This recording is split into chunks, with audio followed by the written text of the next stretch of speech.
Welcome to Matrix Academy for Civil Engineering. ഓട്ടോകാഡിൽ clip എന്ന് പറയുന്ന ഓപ്ഷനാണ് നമ്മളിന്ന് നോക്കാൻ പോകുന്നത്. അതായത് ഇപ്പോൾ ഇവിടെ രണ്ട് ഫ്ലോർ പ്ലാൻ ഞാൻ പറഞ്ഞിട്ടുണ്ട്. ആ രണ്ട് ഫ്ലോർ പ്ലാൻ ഞാൻ ബ്ലോക്ക് ആക്കി വെച്ചിരിക്കുന്നുണ്ട്. അപ്പോൾ പ്രത്യേകം ശ്രദ്ധിക്കുക, ബ്ലോക്കിൽ മാത്രമേ നമുക്ക് എന്ത് ആക്റ്റീവ് ആയി കിട്ടൂ, ക്ലിപ്പ് എന്ന് പറയുന്ന ഓപ്ഷൻ ആക്റ്റീവ് ആയി കിട്ടും. അപ്പോൾ നിങ്ങൾ ഏത് ഒബ്ജക്റ്റിനെയാണോ ക്ലിപ്പ് ചെയ്യാൻ ഉദ്ദേശിക്കുന്നത് ആ ഒബ്ജക്റ്റ് എപ്പോഴും ബ്ലോക്ക് ആയിരിക്കണം. അപ്പം ക്ലിപ്പ് എന്ന് ഉദ്ദേശിക്കുന്നത് എന്താണെന്ന് വെച്ചാൽ, നമ്മളിപ്പോൾ ഒരു ബ്ലോക്കിൽ ആവശ്യമുള്ള ഭാഗം ഒഴിച്ച് ബാക്കിയുള്ള ഭാഗത്തിനൊക്കെ ഹൈഡ് ചെയ്യിക്കാനാണ് നമ്മൾ ക്ലിപ്പ് എന്ന് പറയുന്ന ഓപ്ഷൻ ഉപയോഗിക്കുന്നത്. അപ്പോൾ അത് എങ്ങനെ ചെയ്യാന്ന് വെച്ചാൽ, ഇവിടെ ഇൻസേർട്ടിൽ വരിക, അവിടെ ക്ലിപ്പ് എന്ന് പറയുന്ന ഓപ്ഷൻ ഉണ്ടാവും, അതെടുക്കുക. അതിനുശേഷം ഏത് ബ്ലോക്കിനെയാണോ ഹൈഡ് ചെയ്യിക്കേണ്ടത് ആ ബ്ലോക്ക് സെലക്ട് ചെയ്യുക, എൻ്റർ പ്രസ് ചെയ്യുക, വീണ്ടും എൻ്റർ പ്രസ് ചെയ്യുക.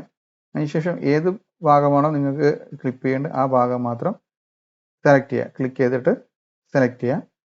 അപ്പോൾ ആ ഒരു സെലക്ട് ചെയ്ത ഭാഗം ഒഴിച്ച് ബാക്കിയുള്ള ഭാഗമെല്ലാം എന്തായിട്ടുണ്ടാവും, ഹൈഡായി പോയിട്ടുണ്ടാവും.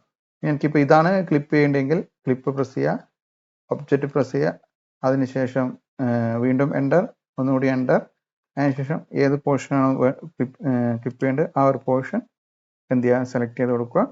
അപ്പോൾ ആ ഭാഗം ഒഴിച്ചിട്ട് ബാക്കിയുള്ള ഹൈഡായി പോയിട്ടുണ്ടാവും. ഇനി ഈ ക്ലിപ്പിനെ ഡിലീറ്റ് ചെയ്യണമെന്നുണ്ടെങ്കിൽ വീണ്ടും എന്ത് ചെയ്യാം, ഇവിടെ ക്ലിപ്പ് ഓപ്ഷൻ എടുക്കുക.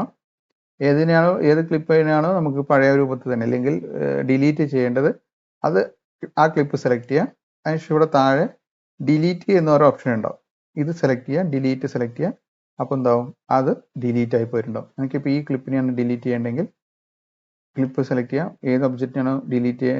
ഏത് ക്ലിപ്പിനെയാണോ ഡിലീറ്റ് ചെയ്യേണ്ടത് ആ ക്ലിപ്പ് സെലക്ട് ചെയ്യുക. അതിനുശേഷം ഇവിടെ ഡിലീറ്റ് സെലക്ട് ചെയ്യുക, അപ്പോൾ അത് ഡിലീറ്റ് ആയിരിക്കും. ഈ ഒരു ട്യൂട്ടോറിയൽ മനസ്സിലായെന്ന് വിചാരിക്കുന്നു. ഇതുപോലുള്ള യൂസ്ഫുൾ ട്യൂട്ടോറിയൽസിനായി ഈ ചാനൽ സബ്സ്ക്രൈബ് ചെയ്യുക. താങ്ക്